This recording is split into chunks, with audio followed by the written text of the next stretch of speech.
Friend and his mate decide to head out to Scotland for some hiking and general chilling. Raining like hell, but decide, screw it. Rain never hurt anyone. Get there about 2 or 3 in the afternoon, park, and set off down a trail. About 200 yards in, decide to go off trail and go exploring through the forest. Rain's coming down harder, but they've got raincoats, so decide to keep on trucking. 45 minutes to an hour in, start hearing movement following them, but just faintly because of the rain. They figure it might be another hiker or whatever passes for a ranger over there, so they ignore it and keep going. Noises start getting closer, but sound as if whatever is making them is creeping slowly. A few chills, but still chalking it up to being another person. They eventually reach a less dense part of the forest and stop to chill and take a breather. The noises stop as well. Shrugging all around, more worried about the rain coming down than anything else. His mate says he has to go piss, walks a ways off. He's standing there waiting for a good 8 minutes before his friend walks up and stops a ways away from him. Figure he's just sticking with him, calls him over. Guy starts towards him, and he starts smelling an old copper smell, which is his description. But again, he chalks it up to imagination.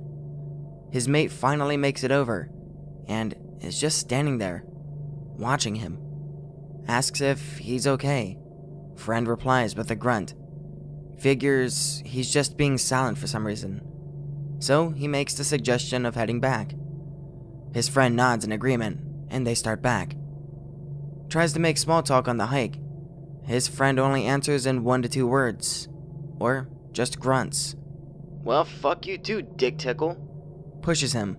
Friend just kind of falls over, all stiff like, and looks at him. Usually when he would do that, he would barely move his friend, and he would always push him back. Starts thinking that something weird is going on. Start hiking a bit faster. His friend starts falling back. Figures, fuck it. He can find his own way if he gets lost. Pretty soon, he loses sight of his mate and decides to hold up for a bit since he can't be that far behind. Waits for a minute, then 5, then 10. Still no sign of his mate. Oh shit, that JPEG. Starts backtracking to the last place he saw him. Finds his footprints, but none leading away, forward, or to the sides. My friend starts shitting his pants just a little, but toughs it out because it's his mate, and he's getting worried. Start calling out his name, hoping for an answer, but doesn't get a response. Next level brown pants begins, as he starts jogging back towards the clearing. Gets closer. Hears something booking it through the woods towards him. Stops and hides behind a tree to watch. Sees his mate buck-ass naked run out onto the path, and look around scared as hell while calling out my friend's name.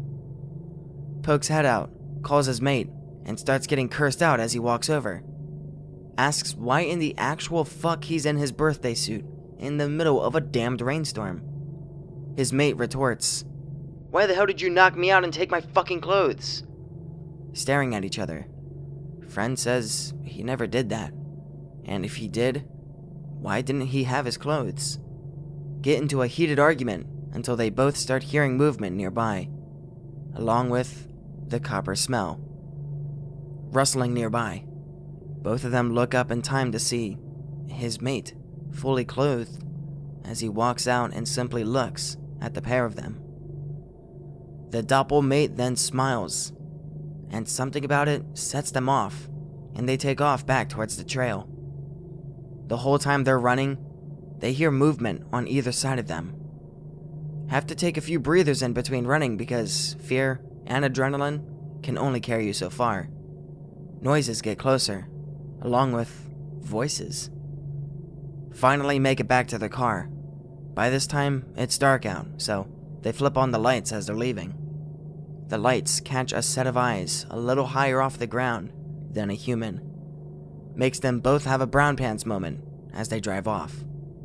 Get back into the city and their place. Friend starts looking over his mate and notices scratch marks along his back, as well as bruising around his neck and shoulders. For a while afterwards, his mate would wake up at night, screaming for him to cut this cursed thing out of my skin. Ends up having to have mental help just to get over it. Freaks out every time that forest is mentioned around him.